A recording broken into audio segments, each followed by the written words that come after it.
Egypt conducts seismic research and licensing activities within the bounds of its continental shelf without entering our continental shelf. This means they respect our continental borders. We respond positively to that. As the two countries with the longest land and sea borders in the Eastern Mediterranean, as our relations are positive, we can negotiate the issue of maritime jurisdiction and sign an agreement between ourselves in the future.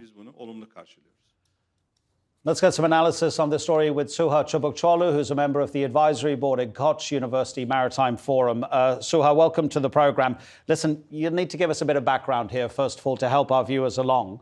What is Turkey's main issue with the various agreements that have been signed over the past, 12, 18 months among countries that have borders along the Mediterranean, and especially around the Eastern Mediterranean? Thank you. Thanks for having me. So the region is indeed a jigsaw puzzle. So there's been a lot of geopolitics, insecurity, and instability in recent years. And if we trace it back to the beginning, we remember that the Greek Cypriot part was accepted or entered the European Union, representing the entire island, quote-unquote, Republic of Cyprus. And that is probably the beginning of the official standoffs in the region. Why? Because Turkey did not recognize a Greek Cypriot claim to sovereignty and sole right to exploit energy reserves or offshore hydrocarbons around Cyprus. So the political dispute on the island spread to the sea.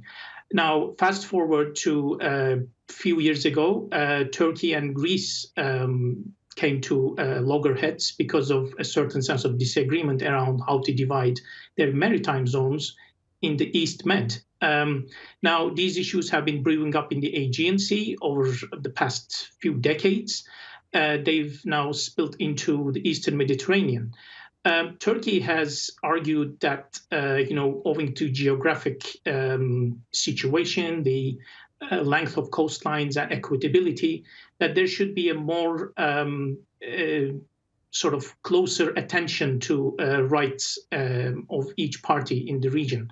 But that has not really been the case. So there seems to be a unilateral move by the parties around the Eastern Mediterranean region, littoral states, to demarcate maritime zones, excluding Turkey. And so that didn't go well with Ankara. What Ankara had expected is to sit on a negotiation table, ideally in a multilateral forum, to map out these zones in an equitable manner. It has signed a maritime demarcation agreement with Libya, with the Government of National Accord in Tripoli in November 2019. So that was the first EEZ agreement Turkey signed, bar Northern Cyprus, in the Mediterranean. Now, Greece responded to that with a countermove and signed an opposing EEZ agreement with Egypt last year. So these two zones overlap with each other, and there seems to be, at least until now, a disagreement that brews up and no resolution mechanism to settle it in a peaceful manner. So this move... do you mind? I would like to actually, I think I'm going to ask you what you're moving on to anyway, because, I mean, it's quite clear that the EU, it's a bloc, right? And there's some disagreements within the EU, especially Greece would like to see, and Greek-administered Cyprus would like to see sanctions placed upon Turkey for its activities in the Eastern Mediterranean.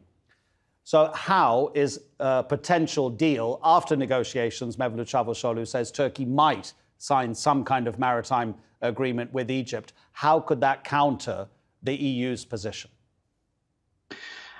So EU argues that Turkey should abide by the so-called Seville map, which was an academic publication that came out in late 2000, in 2007-8, and circulated around various EU fora, although even to this date, EU argues that it's not an official document, not a binding document at least, but we know that this is what is being pushed on Turkey, whereas Turkey has come up with its counter version of this maritime demarcation map. And if Turkey and Egypt can come to a negotiated maritime demarcation agreement, that would signal to the EU that Greek and Greek Cypriot claims to these expansive areas in the East Med are not flying really anymore. So one sign of it, actually, we saw last year when Egypt and Greece signed their own bilateral demarcation, because that agreement's easternmost point did not include the tiny Greek island of Castellorizo, which is just off the Turkish coast.